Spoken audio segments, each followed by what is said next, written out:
Oh,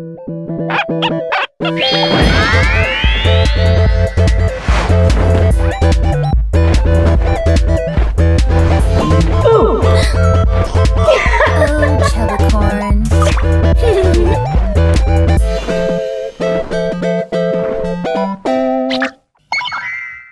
Hi, I'm Mr. Santamon, and today we're going to draw 3 different villain poses. So this first one is going to be a standing pose, and it's the pose reference I found with image search was Evil Queen, was the title of this particular pose.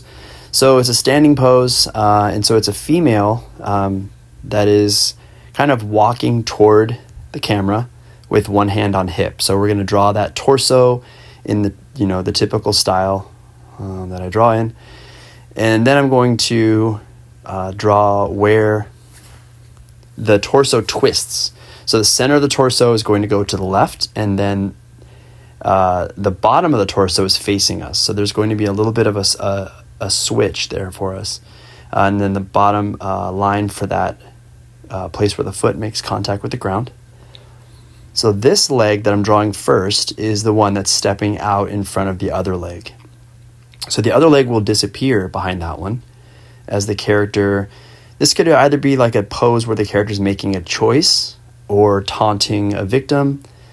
One of the things I realized with looking up villain poses to complete this series, well, I mean, this is video 2. I guess it could be the end, or we can keep going.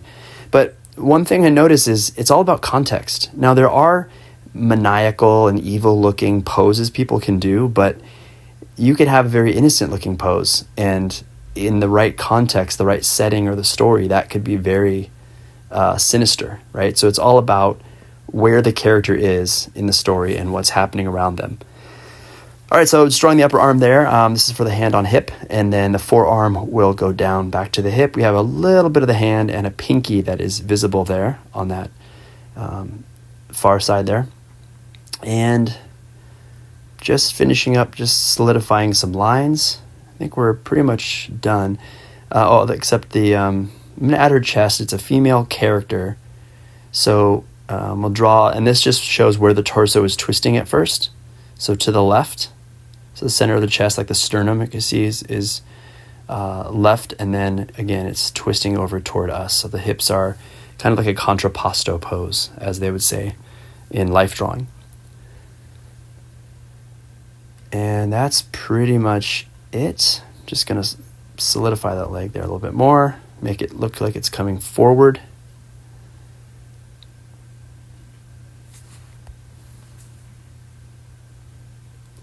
All right, let's move on to the next pose. So this one, if you stay to the end, you will see how I turn this one into a character. So those of you who are staying true to the full series and practicing along with me, you get a little reward at the end. This is a well-known anime character, and we'll see if you can guess as I'm drawing this person. I'm not even going to reveal the gender. We have the leg coming down at a slight angle, and then the other leg is going even at more of an angle. So this pose is like this knife-wielding, kind of playful, diabolical pose.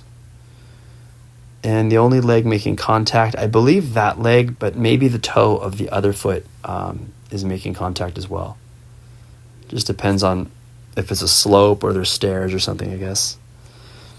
Okay, so we have this person's hand is at the face, just like the previous pose, except it's slightly different, like it's a curled fist, like a anticipation of excitement kind of pose. And then the person is pretty much facing us.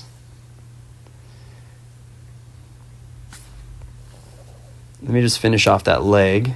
We'll have the toe pointed down. So this could be making contact with the ground, I guess, to kind of balance the character out. I guess that would make sense.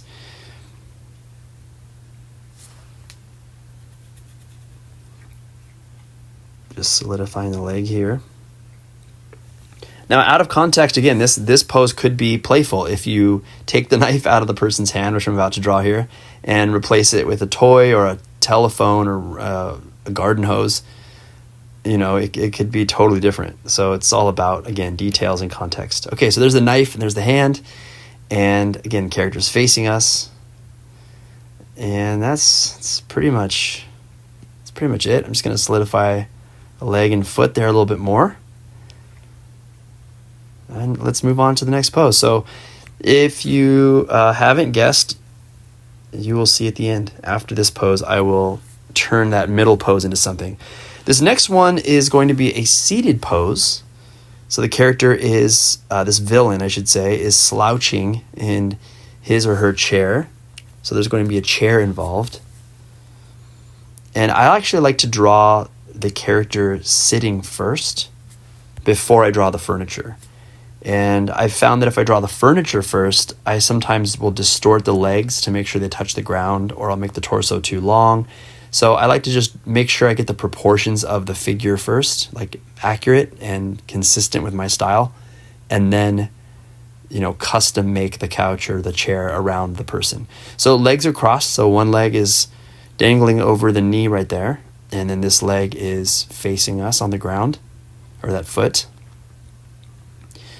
This character will be bored sitting in a chair, so almost like could be a king, could be just spectating some evil scheme playing out, or it could be the leader of a group and listening to his or her minions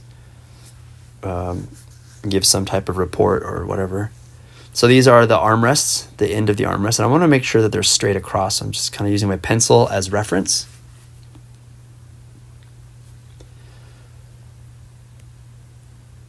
And again, just making sure that it's consistent on the ground as well. So those are the armrests that go to the floor. Making sure also that the foot goes lower than the chair. That will just give more of a 3D sense, like the foot's coming closer than the chair is. Okay, there's the pad where the character is sitting. And then I'm going to draw the forearm resting on the armrest, so that like the elbow. The character's head is tilted, leaning on his or her fist. Notice all three of these poses involve a hand to the face in different ways. And then there's the forearm on the armrest, like the elbow, and then the upper arm. So this could also be like a bored, psychiatrist or therapist, just sitting and talking to a client. So again, it's all about context. But I'm going to add a back of the chair that looks a little sinister, a little like an evil throne or something, just with some flaming looking shape, or king or crown shape. So just to give it a little bit more of a menacing look. And then just solidifying some of the lines there, making sure that I draw through the form when I'm drawing the couch. All right, so that's it. I hope you enjoy these poses, but wait, stick around, because I'm going to turn the middle pose into Toga, Himiko Toga from My Hero Academia. Okay, so we're going to take that pose, and if you look in the upper left, you can see that's the original practice pose I did in my sketchbook, and I like how that turned out. So I'm just using that as reference, but I'm also using a figure of Toga that is something a fan of her can buy, and then I'm making it in my style. So large head, small body, long legs. It's similar and yet very different. So there you go. Thanks for watching. Please subscribe if you haven't.